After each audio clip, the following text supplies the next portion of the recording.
Un autre élément important à prendre en compte est de placer l'étang en hauteur du canal. Voici une carte de contour. Donc, en regardant le terrain d'en haut.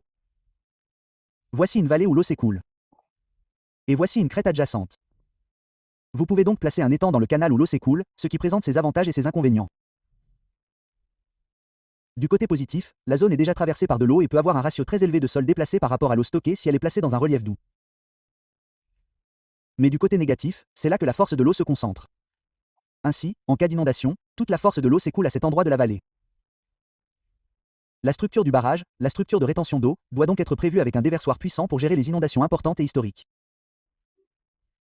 De plus, de nombreuses agences gouvernementales délivrant des permis dans divers endroits n'aiment pas vraiment les étangs à canaux de quelques centimètres, car ils peuvent perturber l'habitat, comme le déplacement des poissons et le déplacement des zones humides.